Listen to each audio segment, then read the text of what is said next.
In the fight against COVID-19, the CDC officially giving Pfizer the green light to begin vaccinating children 5 to 11. Nearly 15 million doses shipped across the country, and the rollout has already begun with kids at Children's Hospital in Connecticut. We actually caught up with some of the parents and the kids this morning who were pretty eager to get the shot. We want to make sure our children are protected and that they can return to some level of normal childhood. I really wanted to get vaccinated so I wouldn't get COVID. We wanted to continue to protect our family. We have immunocompromised family members and other medical risks in our family for higher, worse COVID.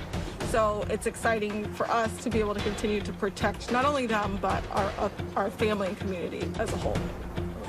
Well, first of all, I don't really want to get COVID because, that's a really scary thing since a few of my family members have died, except they weren't died from COVID, except it's really scary because I have severe anxiety. So I really wanted to get it so I wouldn't have to go through that. My parents probably inspired me to get it, and because we've been in this quarantine for almost 2 years now, which seems so crazy to me, and I just wanted this COVID to go away since it was just very insane. It caused a lot of people trauma and caused a lot of mental health damage to people. Yeah, even though I still got my first dose, I still feel like I'm a lot more protected than I was just a couple minutes ago. I just want to say, if you don't have your vaccine, go and get it. Well, you just heard from some pretty excited parents and very well-spoken children there all across the country. So let's continue the conversation about what these vaccinations mean for the ongoing fight against COVID. Dr. Alok Patel from Stanford Children's Health joining us once again to talk about it. Dr. Patel, still a recent poll is showing 63% of parents either refuse to get their kids vaccinated or they're planning to wait. As a Children's Hospital physician, what are you hearing in your community, and does there seem to be a big concern? Well, Kara, good to see you. The one thing I am hearing is kind of what we all just saw. It's that kids themselves are optimistic, following the science, want their old lives back, and I think we should all be inspired by that. But you know what I am actually hearing on, if you want to call it the ground level, in the clinic, in the hospital, is kind of similar to the polls are showing, where there seems to be kind of a divide. I shouldn't say a divide. There's three categories. There's parents who say, you know what, I'm going to go out immediately, get the shot as soon as I can to protect my kids. Parents right in the middle who say, you know what, I know it's a good idea, but I just want to do a little bit more reading. And then those other parents who are like, I'm not convinced.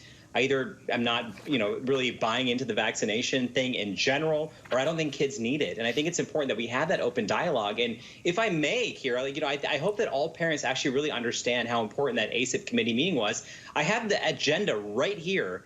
And what I've been telling these parents who are hesitant is they went over SARS-CoV-2 epidemiology. They specifically went over myocarditis. They went over everything related to the benefit outweighing the risk. And a lot of these people voted not only as scientists, as pediatricians, as vaccine experts, but also as parents, and saying that we would never approve this shot unless we would give it to our own kids. And the evidence was so clear. That's why it was a 14-0 unanimous vote. That's what I've been telling people.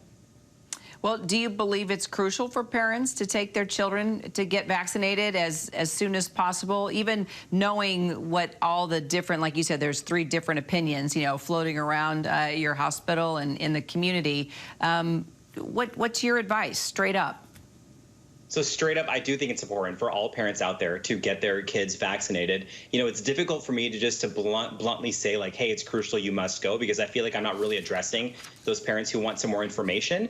If I were just in a perfect world, I'd say, yes, go out and get the shot. But I do think it's more important for parents out there who have questions to ask them and feel empowered and feel comfortable asking the questions, to make sure you really understand the data and you feel comfortable about it. Because I can sit here all day long and tell you that your child has a 10 to 16 times greater chance of getting myocarditis from COVID-19 than from the shot. But if parents are going online and they're seeing misinformation, they're not going to believe that. And so I want all kids to get the shot. I want parents to do the right thing, but I also want to make sure that we're continuing the open dialogue, because the CDC approval is just step one. The really difficult part is about to come, and that's actually getting kids in the door.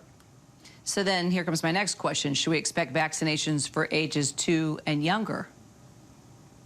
We should. We should. And, Pfizer actually just put out a statement saying that we should see that data coming soon, if not by the end of this year, but also early in 2022. And that's not only for groups 2 to 5 years old, but also for 6 months to 2. Now, some people might be saying, oh, my gosh, I thought that we're done with this pandemic. Unfortunately, we're not. And we've just normalized the fact now that we have about 1,000 to 1,500 Americans dying per day. And Kira, in this age group alone of 5 to 11, almost 9,000 children have been hospitalized. About 150 to 175 have died. And countless others, unfortunately, will develop long COVID or passes on to someone else who's high risk. So we can't just wash our hands and say we're good because cases are coming down, because we're trying to get ahead of what could happen this winter. Point well made. Well, you mentioned winter. That means the holiday season. It's already here. What do you think? Can we gather with our loved ones? I'm going to gather with my loved ones. And the reason why is because all of us are vaccinated, and we're going to do the safe thing. And for anyone who happens to get exposed, they're going to get tested. Because guess what? We took the necessary steps to be able to do that. And I think that's another important message here, is that this accessibility to vaccines is not only great for public health, it's great for mental health as well, because we want kids to be able to partake in those festivities, to build that gingerbread house and sit on Santa Claus or whoever's lap, and and just make sure they feel like they did in 2019. Because if you get vaccinated and everyone around you has as well, and you're being safe, you can do that. We have to make sure that we show the light at the end of the tunnel. Indeed. Now, is this the first Christmas you'll be celebrating with your new baby girl? It is. Yeah, she's right over here, over my right hand shoulder. And she is too young. She's 6 months, as you know. She can't get the COVID vaccine, so that's why it's important for us to make sure everyone around her actually is. And if anyone isn't, sorry, you don't get to hold our adorable child. Well, I love that you're a doctor and you are actually taking care of your baby girl and you're talking to us. It's pretty amazing how you multitask and you work on saving lives. We appreciate you, Dr. Patel.